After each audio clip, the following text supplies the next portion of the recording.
கிருஷி அக்ரோடெக்லேருந்து எம்ஜிஆர் பேசுகிறேன். நம்ம இன்றைக்கி உழவு என்பது ரொம்ப எளிமையான தொழில் அல்ல. இன்றைக்கி இருக்க காலகட்டத்தில் உழவு ரொம்ப முக்கியமான ஒரு தொழில். வள்ளுவர் வாக்குக்கிணங்க சுழன்றும் ஏற்பின்னது உலகம், அதனால் உழந்தும் உழவே தலை. இந்த உலகம் எவ்வளவு காலம் இருக்குமோ அவ்வளவு காலமும் உழவே முதன்மையான தொழிலாகவே இருக்கும்.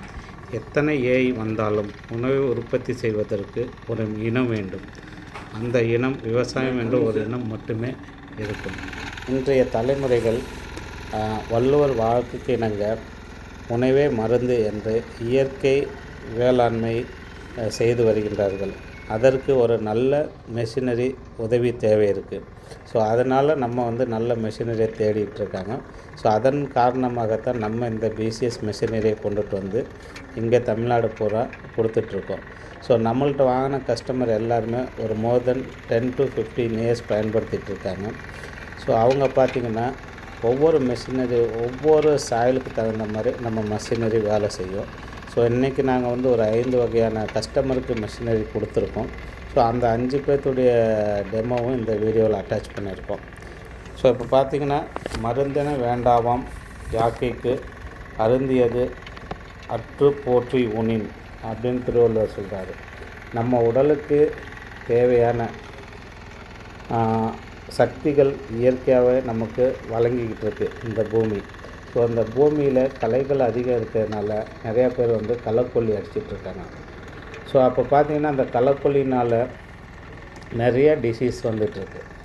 ஸோ வயலுக்கு அடிக்கக்கூடிய களைக்கொல்லி ஆடு மாடு சாப்பிடும் அந்த புல்லை. ஸோ அந்த ஆடு மாட்டுக்கு போனதுக்கப்புறம் அதுலேருந்து வரக்கூடிய பால் தயிர் இதெல்லாம் நம்ம எடுத்துக்கிறோம். ஸோ அதனால் பார்த்திங்கன்னா நம்மளுக்கு ஹெல்த்து எல்லாமே எஃபெக்ட் ஆகிட்டுருக்கு. ஸோ அதனால தான் ஐயா நம்மாழ்வார் நமக்கு இயற்கை வேளாண்மையை பற்றி நிறையா சொல்லியிருக்காங்க. ஸோ இன்றைக்கி இளைஞர்கள் நிறைய பேர் ஐடியிலேருந்து கன்வெர்ட் பண்ணி இப்போ விவசாயத்துக்கு ஃபார்வர்ட் பண்ணி வந்துட்டுருக்காங்க. ஸோ அந்த விவசாயத்தை ரொம்ப மனசுக்கு நிறைவாகவும் பிடிச்சும் செஞ்சிட்ருக்காங்க. இங்கே எங்கே நம்ம இதிலேருந்து விலகி போகிறோம்னா ஒரு நல்ல மெஷினரியை தேர்ந்தெடுக்க முடியல. நம்ம ஏதோ ஒரு மெஷினரியை வாங்கிடுறோம். கவர்மெண்ட்டில் மானியத்தில் கொடுக்குற பொருளாக இருக்கட்டும், இல்லை விலை மலிவாக மார்க்கெட்டில் கிடைக்கிற பொருளாக இருக்கட்டும். ஸோ இந்த மாதிரி வாங்குகிறப்ப நம்ம நினச்ச செயலை அந்த தருணத்தில் பண்ண முடியல. ஸோ அதனால தான் நம்ம அது மேலே இருக்கக்கூடிய ஈடுபாடு கொஞ்சம் கொஞ்சமாக குறைஞ்சி நம்ம ஏற்கனவே பண்ணிகிட்டு இருந்த விவசாயத்தை முற்றுமே இழந்துட்டு திருப்பி வேறு எதுக்காக வேலைக்கு போயிடுறோம். ஸோ எங்களுடைய கருத்து என்னென்னா, நீங்கள் மார்க்கெட்டில் எந்த கம்பெனி பொருள் வாங்கினீங்கனாலும் அதை தெரிஞ்சுக்கிட்டு அதோடைய மதிப்பு, அதோடைய செயல்பாடு, அதோடைய விளக்கங்கள், அதோடைய டெமோ எல்லாமே தெரிஞ்சுக்கிட்டு வாங்கினீங்கன்னா நல்லாயிருக்கும். ஏன்னா இன்றைக்கி இந்தியா விவசாயத்தில் நம்ம நம்பர் 1 இருக்கும். ஸோ ஆனால் இங்கே மிஷினரி தேர்ந்தெடுக்க முறை தவறுதலாக இருக்குது. ஏதோ கவர்மெண்ட்டில் மானியத்தில் கொடுக்குறாங்கன்ட்டு 10,000 ரூபா பொருளை 1,00,000 ரூபா கொடுத்து வாங்குகிற விவசாயி இருக்காங்க. அதோடைய அனுபவம் இல்லாமல் வாங்குகிற விவசாயிகளும் இருக்காங்க. ஸோ அந்த மாதிரி நிறையா மிஸ்டேக் நடக்குது. எங்களுடைய கனவு என்னென்னா, ஒரு மிஷினரி அதிகமான அப்ளிகேஷனை யூஸ் பண்ணோம். ஒரு மிஷினரி வச்சு ஒரு 10 வருஷத்துக்கு 15 வருஷத்துக்கு அதையே பயன்படுத்தணும். அதில் நீங்கள் உழவு உழுதுக்கலாம், களை எடுத்துக்கலாம், அறுவடை பண்ணிக்கலாம், ஷெட்டர் அந்த தேவையில்லாத வேஸ்ட்டு மேனேஜ்மெண்ட் அந்த இதெல்லாம் பவுடராக பண்ணிக்கலாம். ஸோ அந்த மாதிரியெல்லாம் நிறையா பண்ணுறதுக்கு நம்ம இந்த மிஷினரியை கொடுத்துட்ருக்கோம். இப்போ எங்களுடைய பிசிஎஸ் மிஷினரி பார்த்திங்கன்னா ரொட்டோவேட்டர் போட்டு யூஸ் பண்ண முடியும். வைப்ரேஷன் இல்லாமல் பயன்படுத்தலாம். அது பிடிஓவில் இயங்குறதுனால விவசாயிக்கு ரொம்ப ஆரோக்கியமாக எந்த சிரமமும் இல்லாமல் பயன்படுத்திகிட்ருக்காங்க. ஸோ அந்த ரொட்டோவேட்டர் போட்டு பயன்படுத்தி முடிஞ்சதுக்கப்புறம் அதை இப்போ அறுவடை காலத்தில் ரீப்பர் போட்டு எது தேவையானதை ஹார்வெஸ்ட் பண்ணிக்கலாம். ஸோ ரொம்ப காடு ரொம்ப டைட்டாக இருக்குது, ஹார்டாக இருக்குது அப்படின்னா கிரவுண்ட் பிளாஸ்ட்டுன்னு ஒரு அட்டாச்மெண்ட் இருக்குது. அதை யூஸ் பண்ணி அந்த காட்டை சீர்திருத்தம் பண்ணலாம்.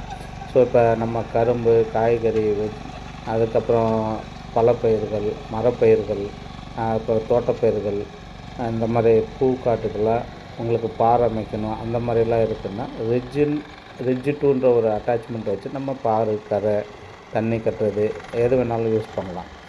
ஸோ இல்லை எனக்கு மண்ணை டிஸ்டர்ப் பண்ணக்கூடாது, அப்படியே மண்ணுக்கு மேலே உள்ள களைகளை ஓட்டணுன்னா பிளேட் ரன்னர் அந்த மாதிரிலாம் இருக்குது, அதெல்லாம் யூஸ் பண்ணலாம். ஸோ இப்போ நாங்கள் எதுக்கு இப்போ இந்த வீடியோலாம் உங்களுக்கு போட்டிருக்கோன்னா, பார்த்திங்கன்னா ரொம்ப இப்போ ஓடிட்டுருக்க வீடியோ பார்த்திங்கன்னா ரொம்ப ஹார்டான சாயிலில், ஸோ ஈரப்பதமே இல்லாமல் இருக்கக்கூடிய கல்லுக்காட்டில் எப்படி அந்த விவசாயி வந்து வைப்ரேஷன் இல்லாமல் பயன்படுத்துகிறாரு அப்படின்றத நீங்கள் நேரடியாகவே பார்க்கலாம்.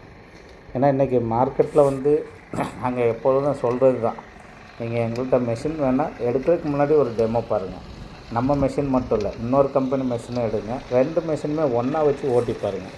அப்போ அந்த ஓட்டி பார்க்குறப்ப உங்களுக்கு வந்து அந்த 10 நிமிஷமோ 1 மணி நேரமோ அந்த மெஷினை ஹேண்டில் பண்ணுறப்போ உங்களுக்கு ஒரு உணர்வு ஏற்படும். இந்த மெஷினை வச்சு நம்மளுடைய வேலைகளை எளிமையாக முடிச்சுக்கலாம், நமக்கு எந்த கஷ்டமும் இல்லை அப்படின்னு உங்கள் மனசுக்குள்ளே ஒரு உணர்வு ஏற்படுறப்ப நீங்கள் ஜெயிக்க முடியும். இப்போ எந்த மெஷினுமே கம்பேர் பண்ணாமல் வெறும் விலையை மட்டுமே கம்பேர் பண்ணிவிட்டு 40,000 ரூபாய்க்கு இருக்குது சார், 30,000 ரூபாய்க்கு இருக்குது, 20,000 ரூபாய்க்கு இருக்குது, இது இவ்வளோ விலையாக இருக்குது அப்படின்னு நினச்சி நிறைய பேர் பின்வாங்குறவங்க இருக்காங்க. ஆனால் இன்றைக்கி அந்த 20,000 ரூபா மிஷினரியை வாங்கி 1 மணி நேரம் 2 மணி நேரம் ஓட்டின ஆட்கள் இருக்காது, ஓட்டாமே சும்மா சைடில் வச்சுருக்க ஆட்களும் இருக்காங்க.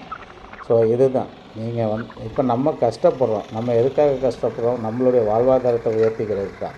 ஸோ அந்த வாழ்வாதாரத்தை நம்ம உயர்த்திக்கிறப்ப நம்ம ஏன் கொஞ்சம் சொகுசாக கஷ்டப்படக்கூடாது? நான் இப்போ டிராக்டர் வாங்கினீங்கன்னா நீங்கள் ஏசி டிராக்டர் வாங்கி யூஸ் பண்ணுங்கன்னு தான் சொல்லுவோம். ஏன்னா எல்லாருக்குமே லைஃப் ஒரே மாதிரி தான். ஸோ நம்ம இப்போ எந்த மிஷினரியை பயன்படுத்தி நம்ம பண்ணுறோமோ அதுக்கு தகுந்த மாதிரி தான் நம்மளுடைய வருமானத்தையும் உற்பத்தி பண்ணணும். இன்றைக்கி காய்கறிகள் இன்றைக்கி 4 கிலோ 20 ரூபாயிலேருந்து 40 ரூபாய்க்கு வந்தாச்சு. இப்போ இன்றைக்கி வெஜிடபிள் மார்க்கெட்லாம் சூப்பராக இருக்குது. ஆனால் இன்றைக்கும் மானியத்தில் லோ மிஷினரி கிடைக்குதுன்ட்டு விவசாயி அவங்களுடைய உற்பத்தியை கம்மி பண்ணிட்டு தான் போகிறாங்க. இப்போ 10 நிமிஷம் செய்யக்கூடிய வேலையை ஒரு 4 பூரா செய்கிறாங்க. ஸோ அதை எளிமைப்படுத்தணும். ஸோ அந்த எளிமைப்படுத்துறதுக்கு தான் நம்ம மிஷினரி. நீங்கள் எங்கே போனாலுமே இப்போ நம்ம ஒரு பெரிய பெரிய ஆட்கள் பார்த்திங்கன்னா டைமை தான் கால்குலேஷன் பண்ணார். இந்த டைமு தான் பணம். இப்போ 10 நிமிஷத்தில் நம்ம வேலையை முடிச்சாச்சுன்னா அடுத்த வேலைக்கு நம்ம போயிடலாம். ஸோ அடுத்த இன்னொரு வேலையை நம்ம 1 மணி நேரத்தில் முடிச்சாச்சுன்னா அதுக்கு அடுத்த வேலையை போயிடலாம். இன்றைக்கி காலையிலேருந்து சாயங்காலம் வரலுமே விவசாயத்தில் ரொம்ப கஷ்டப்பட்டுட்டு வேலை செஞ்சிட்ருக்கோம். ஏன்னா இதுக்கு முன்னாடி இருந்தது அந்த மாதிரி. ஸோ காலையில் early மார்னிங் போனோம், வேலையை பார்த்தோம், ஒரு நாள் பூரா வேலை செஞ்சுட்டு இருந்தோம். இன்றைக்கி காலங்கள் மாறிடுச்சு.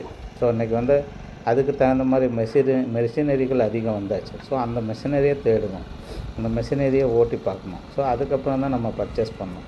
அப்படி வச்சுக்கணும். இன்றைக்கி பார்த்திங்கன்னா ஒரு ஆட்டு பண்ண ஆரம்பித்தாலும் சரி, ஒரு கோழி பண்ண ஆரம்பிச்சிங்கனாலும் சரி, ஸோ எல்லாத்துலேயுமே நல்ல ஒரு வருமானம் இருக்குது. ஸோ அதுக்கு நம்ம எப்படி பயன்படுத்தணும், என்ன மாதிரி ஃபார்முலா அப்ளை பண்ணணும் அப்படின்றத நம்ம பார்க்கணும்.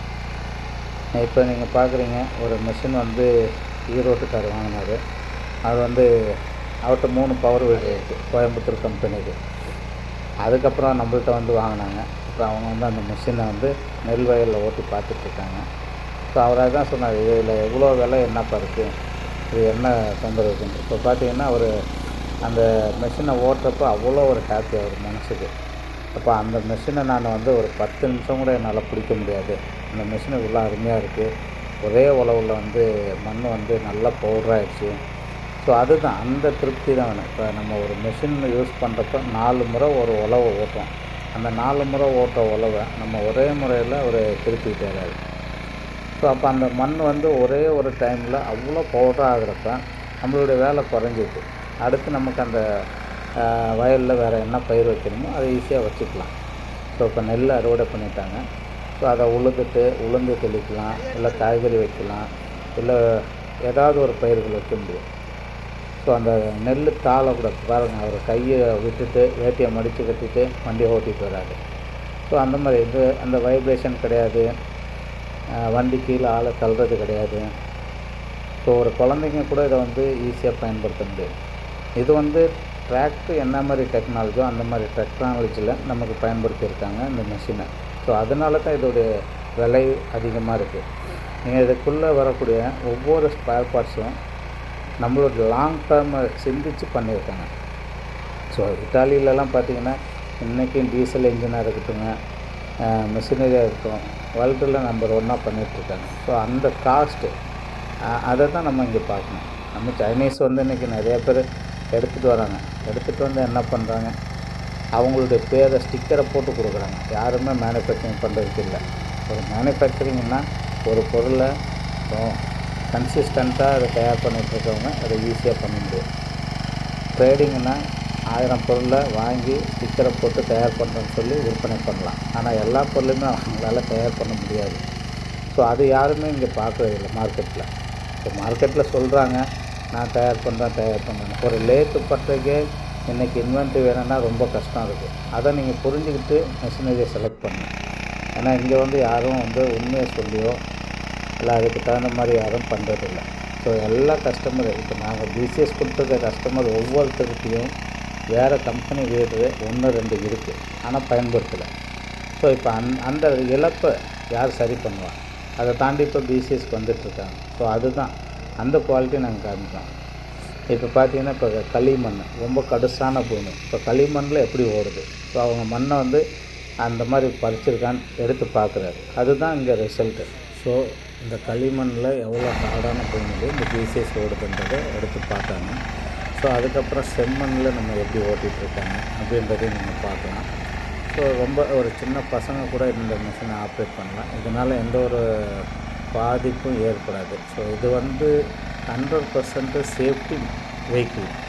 ஸோ நம்ம குழந்தைங்கள்ட்ட கொடுத்தா கூட யாருக்குமே எந்த ஒரு தொந்தரவும் ஆகாது. ஸோ மிஷின்லேருந்து அந்த கையை எடுத்துட்டாங்கன்னா ஆட்டோமேட்டிக்காக மிஷின் ஆஃப் ஆகிடும்.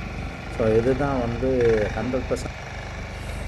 இப்போ இதை வந்து எவ்வளோ பல்வரைஸ் ஆகிடுச்சுன்னு பார்க்குறீங்க. ஸோ அதுக்கடுத்து வந்து ரொம்ப அதிகமான புல் உள்ள பகுதியில் இதே மிஷினை எப்படி பர்ஃபார்மன்ஸ் பண்ணுது அப்படின்றத இப்போ பார்த்துட்ருக்கோம். இப்போ பார்த்திங்கன்னா கலை வந்து அதிகமாக வளர்ந்துருக்கு. இந்த கலையெல்லாம் நிவர்த்தி பண்ணுறதுக்கு தான் களைக்கொல்லி அடிக்கணும். இனிமேல் வந்து யாரும் களைக்கொல்லியை பூமி மேலே அடிக்க வேண்டாம். ஸோ இந்த மாதிரி நல்ல பொருளை வாங்கி நல்ல மிஷினை வாங்கி இந்த கலையை வந்து நீங்கள் மண்ணோட மண்ணாக மல்ச்சிங் பண்ணுறப்ப அந்த மண்ணோடைய வளத்தை நம்ம அதிகப்படுத்த முடியும். அந்த மண்ணோட வளத்தை அதிகப்படுத்துகிறப்ப நம்மளுடைய மகசூலை அதிகப்படுத்த முடியும். என்ன இங்கே வந்து நமக்கு பிரச்சனைகள்னால் இன்வெஸ்ட்மெண்ட்டு தான். நம்ம இந்த ROI பண்ணுறதில்லை. ஸோ இன்றைக்கி நம்ம 2 லட்ச ரூபாய்க்கு இன்வெஸ்ட்மெண்ட் பண்ணுறோன்னா அதுக்கு தகுந்த மாதிரி நம்மளுடைய ஒரு வருமானத்தை அதிகப்படுத்தணும். இப்போ நாங்கள் எக்ஸாம்பிளுக்கு நாமக்கல்லில் ஒரு கஸ்டமருக்கு மிஷின் கொடுத்தோம். ரீப்பர் கிரைண்டரு மணிக்கு 1800 ரூபாய்க்கு ஓட்டுறாங்க.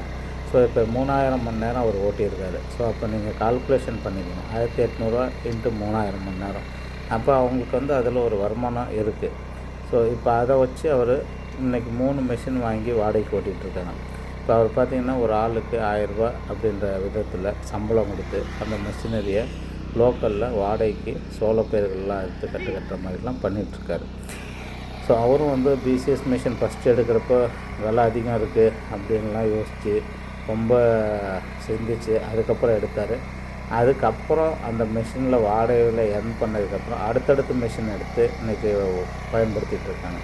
ஸோ அதுதான் அந்த ஒரு சின்ன விவசாயம் இருந்தாலும் இந்த மிஷினை வச்சு எப்படி வருமானத்தை உற்பத்தி பண்ண முடியும். போலோ ஊபர் கான்செப்டில் வாடகைக்கு ஓட்டிகிட்ருக்காங்க. ஸோ அதே போல் அவங்க சொந்த வயலில் இருக்கவங்களும் அவங்களுடைய வேலையை ஈஸியாக முடிச்சுக்க முடியுது. ஸோ அதெல்லாம் டைம்லி அவங்க வேலையை வந்து ஈஸியாக முடிக்க முடியறதுனால நம்ம இதை கொடுக்குறோம். ஸோ இப்போ பார்த்திங்கன்னா எவ்வளோ பெரிய புல்லாக இருந்தாலும் மிஷின் வந்து ஓடுது. ஸோ அந்த கொடி எப்படி இருக்கோ அந்த கொடியோடு அப்படியே ஓட்டுறோம். ஸோ அதுதான். தேங்க்யூ. இந்த ஸ்க்ரீனில் வர நம்பரை கான்டாக்ட் பண்ணுங்கள்.